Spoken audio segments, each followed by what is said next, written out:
Ayyaanni cuuphaa sadarkaa biyyaatti kabajamee bakka hundatti milkaa'inaan akka xumuramee poolisiin federaala Itoophiyaa beeksiseera. Amantoota mana amantaa Ortodoksii Itoophiyaan sadarkaa biyyaatti miidhagina guddaan kan kabajame ayyaanni kataraa fi cuuphaa milkaa'inaan akka xumuramu poolisiin federaalaa miseensota nageenyaa biroo waliin qindoomuun humna namaa bal'aa teekinooloojii ammayyaan deeggarame bobbaasee hojii nageenyaa barbaachisu raawwateen itti gaafatama isaa ciminaan akka beeksifsameera. Hooggantootaa fi miseensota poolisii ergama biyyaalessaa kennameef bu'uureffachuun nageenya uummataaf dursa kennanii kataraa irraa eegalee bakkeewwan adda addaatti eegumsa cimaa raawwachuun ayyaanichi milkaa'inaan akka xumuru gumaachaniif poolisiin federaala Itoophiyaa galateeffateera. Abbootii amantaa, qindeessitoota ayyaanichaa, hordoftoota amantichaa fi deeggartoota qaamolee nageenyaa tumsanii fi deeggaranis poolisiin federaalaa galateeffateera.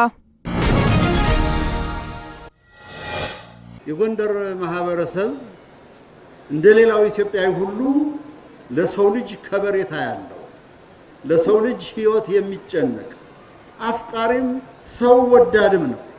ስለዚህ አባቶች ይህን በጎ ባህል ማስቀጠል ተገቢ ነው። ኢትዮጵያ ጀብዱ ይጃሩፍ ተኩማ ኬኛ ጭምሱ ቀምና ጅራን Pirezidaantiin Federaala Dimokiraatawaa Rippaabilika Itoophiyaa Taayyee Asqasillaaseen ayyaanni cuuphaa magaalaa Gondor galaana cuuphaa Faasilaadaasitti haala ho'aa ta'een kabajamee jira. Sirna kabaja ayyaanichaa irratti Pirezidaantiin Federaala Dimokiraatawaa Rippaabilika Itoophiyaa Taayyee Asqasillaasee afyaa'ii mana maree Federeeshinii obbo Aganyoo Tashaagar itti aanaa muummicha ministeeraa obbo Tamasgeen Xurunaa akkasumas Pirezidaantii naannoo Amaaraa obbo Araggaa Kabbadaa dabalatee hooggantoonni mootummaa olaanoon biroon argamaniiru. Pirezidaantii Taayyee Asqasillaasee ergaa sirna kabaja ayyaanichaa irratti dabarsaniin duudhaa amantichaa eeguun dhaloota egereetti dabarsuuf hojjechuun barbaachisaa ta'uu ibsanii waloomni waliif yaaduu wal gargaaruun ibsituuwwan Itoophiyaa ta'uu eeranii kana itti fufsiisuuf barbaachisaa ta'uu hubachiisaniiru. Ibsituuwwan Itoophiyaa abbootiin tursiisan dhalootaa dhalootatti dabarsuuf hundi itti gaafatamummaa isaa ba'achuu qaba jedhaniiru. Bulchaan olaanaa naannoo Amaaraa obbo Araggaa Kabbadaa gama isaaniin keessummoota ayyaanicha kabajuuf gara magaalaa Gondor dhufaniin baga nagaan dhuftan jedhaniiru. Ayyaana waloomaa fi waliif yaaduu kan ta'e ayyaanni cuuphaa faayidaa hawaasummaa fi diinagdee olaanaa qabas jedhaniiru. ጎንደር የቀደመውን ችግር ማራገፍ ብቻ ሳይሆን እንደ ዓለም ከተሞች ሁሉ የህዝቦቿን እድገት እና ምኞት በሚመጥን መልኩ ራሷን በማስፋት ለነዋሪዎቿ የተመቸች ለቱሪስቶቿ ውብ የሆነች ከተማ ለመሆን ርዕይ ሰንቃ ይህንን ለማድረግም አቅዳ ተነስታለች። To see all the families together and coming here to pray and the happiness around here. It's very enjoyable place. Itoophiyaan biyya hawwata turizimii ajaa'ibaa qabdu ta'uu ishee argineerra jedhan. Turistoonni kabaja ayyaana cuuphaaf biyyoota garaagaraa irraa Itoophiyaa dhufan. Turistoonni kabaja ayyaanichaa irratti magaalaa Gondoriif Baahir Daaritti kabajaa turan akka jedhanitti Itoophiyaan biyya miidhagduu qabeenya uumamaan badhaate ta'uu heeranii kan eegneen ol argineerra jedhaniiru.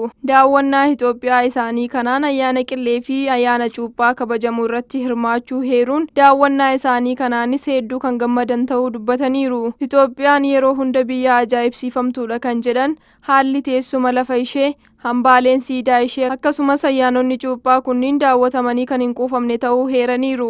Ayyaanicha irratti argamuu keenyaan yeroo hin dagatamne dabarsaa jirra jechuunis dubbataniiru. Sagantaaleen amantaa fi aadaa yeroo ayyaanni cuuphaa geggeeffaman hedduu hawwataa fi xiyyeeffannaa daawwattootaa kan hawwatu ta'uus ibsaniiru.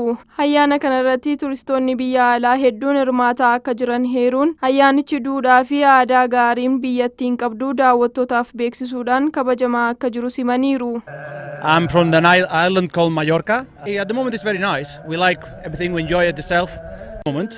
So we never been before, it's the first time, but at the moment we enjoy it. Bulchiinsa aanaa baateetti waajjirri misooma qonnaa aanaa baatee qonnaan bultoonni kilaastera haadhoo kuduraa fi muduraa irratti bobba'anii hojjechaa jiran. Qonnaan bultoonni ganda furaa hojii misooma kana irratti bobba'an lafa hektaara 5 irratti hojjechaa jiran akka ibsanitti hojii kana irratti waggaa 4 akka turan kaasuun kanaan dura naannoo Kamisee fi Harbuu irraa namoota fiduun qullubbii fi timaatima dhaabsisaa akka turan ibsuun yeroo hammaa hawaasa naannichaa barsiisuudhaan namoota baay'eef carraa hojiin akka uumames dubbataniiru. Biyya keenya irraa ka'uu hin barbaannu, biyya keenya irratti hojjannee raawwatuu feena. Mootummaan kan nu godhu boba'aa dhabnee laambaa dhabnee baay'ee dhibamaa jira. Mootummaan bukkeedhaan deemee waan akka so'aalii yoo nu godhe baay'ee kanaaf ni gargaarsa. Itti gaafatamaan waajjira misooma qonnaa aanaa baatee obbo Ahmed Abduu akka jedhanitti bara baajataa kanatti marsaa tokkoffaa jallisiidhaan gandoota 26 keessatti lafa hektaara 4171 kuduraa fi muduraa irratti hojjechuuf karoorsuun lafa hektaara 3380 akka raawwatan ibsuun gandoota hongeedhaan hanqina bishaanii qaban ganda furaa caaqortii fi haadhoo kuduraa fi muduraan akka aanaatti fakkeenya ta'uun hojjechuun bu'a qabeessa ta'aa akka jiran dubbataniiru. Hojiilee ajaa'ibsiisoo ta'e hojjechiisaa bu'aa argachaa deemaa jiran jechuudha. Qotee bulaan hedduun isinis deemtanii akka arguuf mirkaneessitanitti hojiin babal'aan nama abdachiisuu fi nama onnachiisuu danda'u hojjetamaa jiran jechuudha.